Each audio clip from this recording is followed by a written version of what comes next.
Rrq Akira, with the Leslie being taken out, we don't have the Wan, so what does that leave us? Yeah, Kuba. Yeah, we saw that Harris yesterday, if I'm not mistaken. Oh, that's a good point. Yeah. That never crossed my mind. Yes, Panda can actually play the Harris. I'm not sure at what level it is, and especially when you're at M4, it might not necessarily be enough. It's really up to his ego and confidence. I feel like more so the Harith was, when we saw that yesterday, it was just a good option to play around that opponent real-world manipulation, because then you're forcing that situation where usually it's a disadvantage in that box, right? The death box, but now with the Zaman Force, it worked out really well. And you might, if you did lean towards a mage gold lane, it might be a little bit too much magic damage, where then you see that really countered with the itemization from Rrq Akira here. You can see last couple bans, though, that came out was going to be the Kaja as well as the Atlas here, and right away the Cho is locked in for Rrq Akira. Very, very nicely done. All right, so with the armor shred coming in from Dairup, I'm thinking maybe Irithel doesn't look too bad in this particular situation. Having a lot of movement speed really helps to cut your opponents like Cho, running away specifically from Claude, and particularly the Joy, which is rather frustrating because you want to slow her down, but you know, with her ultimate, she says, no, I'm going to keep running at you. So what do you think what do you think about the Irithel in lane with the Claude? I mean, we've seen the matchup happen tons of times. Claude usually has a bit of an advantage once he hits level 2, but prior to that level 1, it's all about that first initial trade. So, let's say, gold lane, it pushes into Claude, no problem, I hit level 2, then it's smooth sailing. We're going to see here the next two picks. It's actually going to be Brody as well as the Hilda.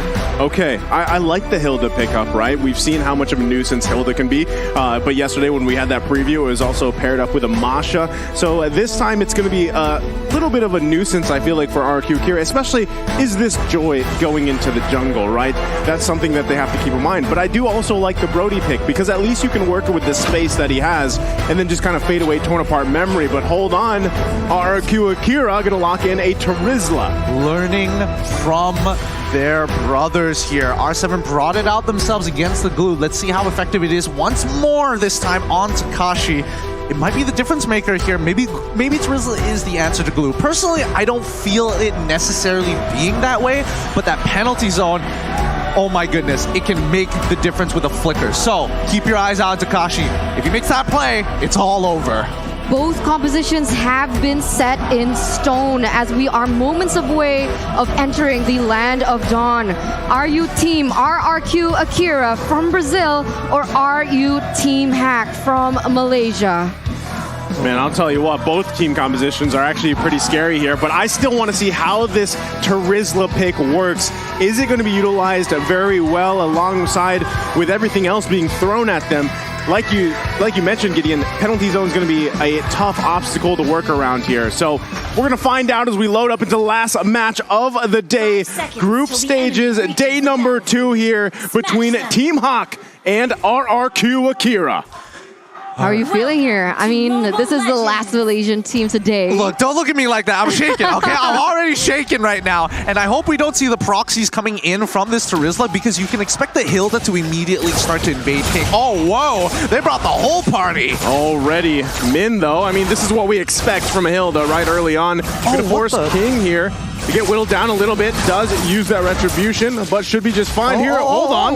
Gusta Lagusta on the top side. Also, it was a lane swap. There's some flippy floppy here going on again. Oh boy, I'm imagining the entire world going like, man, Malaysians really know how to just cheese people out with these lane swaps. And yes, Brody should be able to bully Terizla relatively easy, but Terizla can just play safe, you know, clear the waves, nothing to do. But Gusta Lagusta, he needs a bit of help here, especially with the early game base stats of no way, did man? Okay, he did it.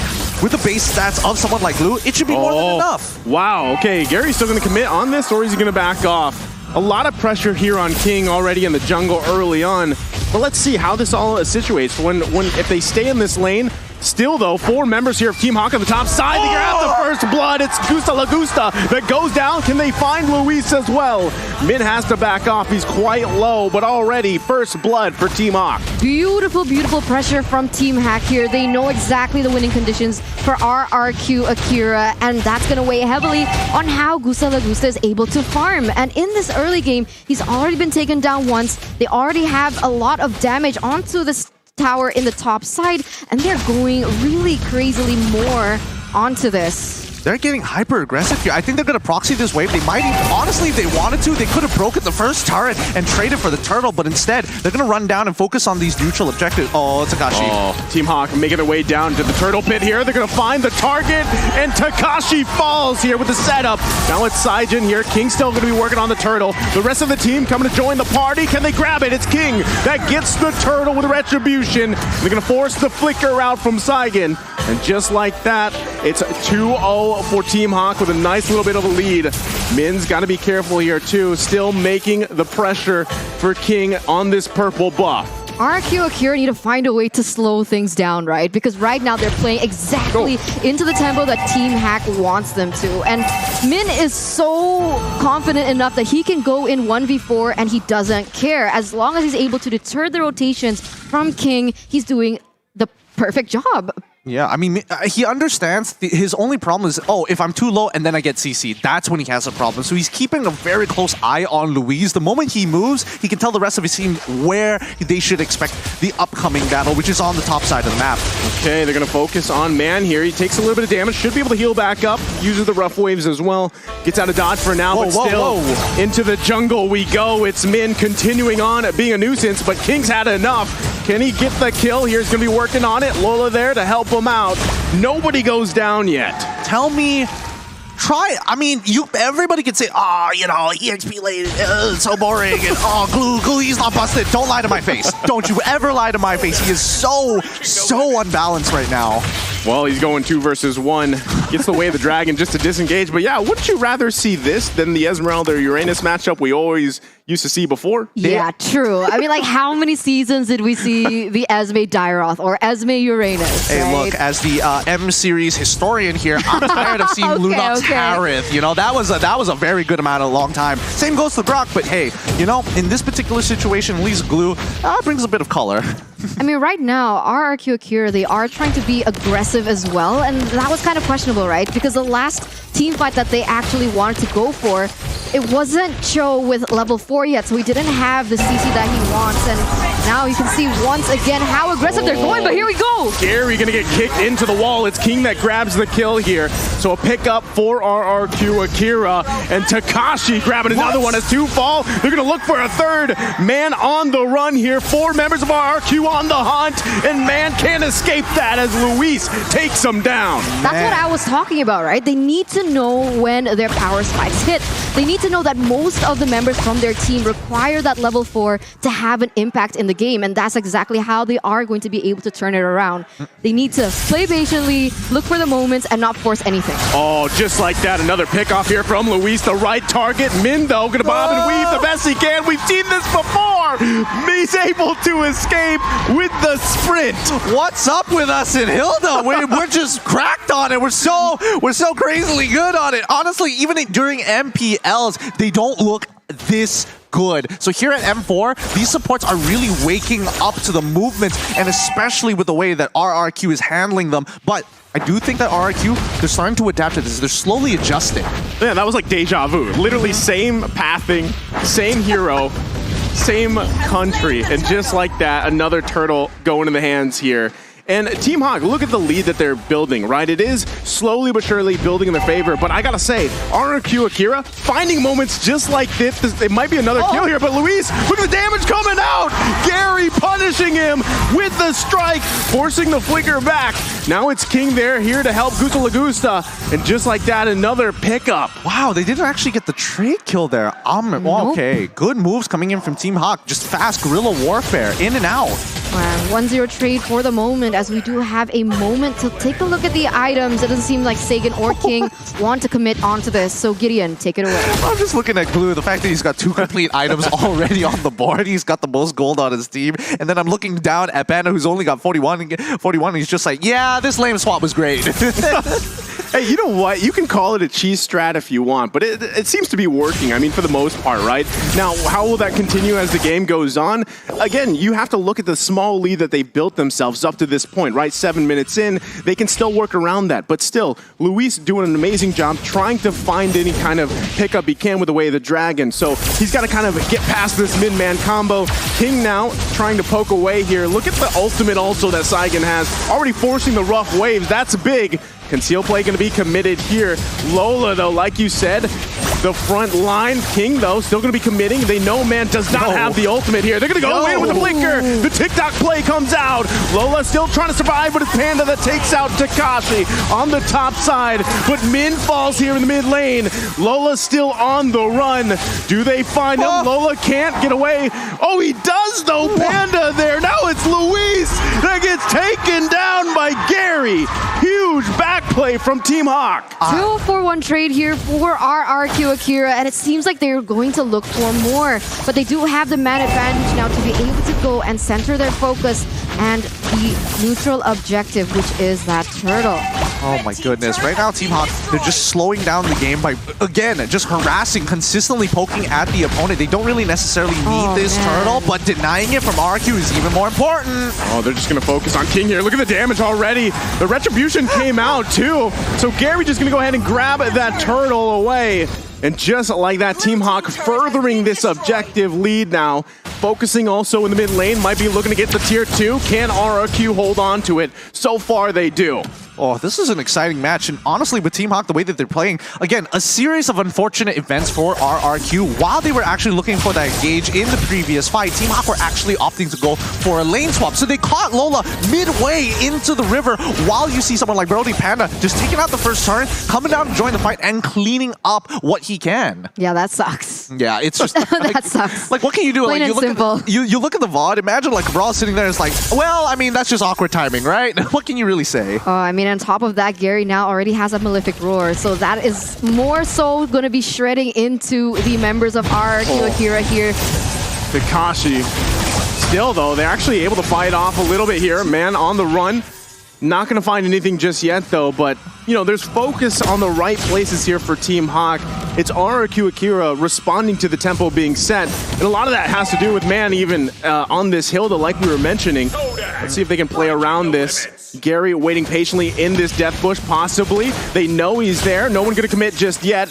Poking back and forth here as everybody goes back. Lola, though, has to split out of there. All right. We need to talk about the compositions right now. So, because as good as Team Hawk looks right now, in the later stages of the game, they're going to get outscaled by Rrq, Brazil, and they're not going to die this, are they? Man has to be careful here. Still has a flicker, though. Gary going to get out of there. Luis, though, finding a target. It's Min that falls. Panda, though, punishing Takashi. Naka, they still hold on to the tier 1 turret. Man, 1-for-1 trade for the moment, but in the grand scheme of things, Team Hawk, they are still holding on to the lead. Man, the mid-man synergy, the combo that they can actually go for is insane. And you can see that Rrq Akira, they respect it a lot, right? They try and bait that out. They try to bait the ultimate coming in from man out before they try to engage onto anything. But here is the next Lord. We see that Gusa Lagusa, he doesn't have his ultimate just yet, so that's actually going to be something that Team Hawk can use to their advantage. Absolutely. If Team Hawk get this first Lord, they should be able to get at least a couple of the outer turrets to secure a 5k goal lead. And that's important because, again, Team Hawk are playing for a very early game composition. There you go. Okay, and Min's not even there, right? He was going to go top side. Now he made his way back down here. Lord reset. They're just trying to get out any ultimates, like going back to the keys of victory here. Whichever team is able to bait out those ultimates, they get that upper hand. Look at the positioning for King and Saigon. They're still working around. The Lord still being focused. Bob and weave between both teams, though. They could get sandwiched in here. Panda, though, going to find Takashi. That's Gary that grabs the kill. Another flicker going to commit. Man is the one to fall. King on the retreat here. Still, again, a 1-to-1 trade. Lord still for the taking. Honestly, Rrq is just doing a phenomenal job here at slowing down Team Hawk. They just need time, and if they have to trade 1-for-1 while Team Hawk is ahead, it's such a big win for them. Look at that. Min forcing back King. Luis, though, another initiation with the Way of the Dragon, but he gets punished by Gary. Lord's still going to be worked on. Lola flickering out. King has to back off. He's too low. Min, though, Saigen able to grab a kill. Min to fall. Lord still up, working by Gary. And now Rrq getting in position. Lord's going to go in and reset. Gusa trying to focus on this tier 1. Can he grab the turret? Man, taking the damage. But he finally clears the minions, and we're back to square one. Yeah. I mean, after all of that, nobody has gotten their hands on the Lord, and they're doing this really nicely. Team Hack, they need to... I like the dancing, guys. That's right. I like the dancing. Oh my god, what? He just did it! Out. Panda didn't like it because they initiated the mid lane. Gary's going to be in trouble. And also on the top side, it's Man That Falls. Rrq Akira. Hear him loud because they take him down. And now the focus in the mid lane. Tier 1's going to fall, and now the Lord for the taking. Now that's what I wanted to mention before everyone started dancing here on the caster desk, is the fact that Team Hawk, they need to respect the damage output coming in from Gusa because he has already reached that item power spike. The golden staff is already there, already dealing a lot of damage, and when they clump up 5v5, they might have a better odd at struggling. And now you can see that they've already acquired the Lord, and Rrq Brazil instantly going to be able to take away that early lead that Team Hawk initially had for themselves. Yeah, we're going to see the replay in a little bit, but you're going to, after this, Rrq Akira are going to start snowballing out of control. The scaling is really starting to make a difference here, and with a lot of the engagements happening in towards this mid-game to stall it out until that item power spike, it's putting a huge stall on Team Hawk's plans. They need to end this as quick as possible because at the end of the day, Panda, he has to only farm. And when even at max items, he doesn't scale as hard as Gusta. Oh, they're going to be looking to take out Min here as he's going to be the focus. Takashi going to miss that ult. A little bit short here, but still Min on the run. Can't get away, though, from Saigen as he cleans up the kill. Focus on the tier 2 on the top side. And Rrq just in a comfortable lead right now.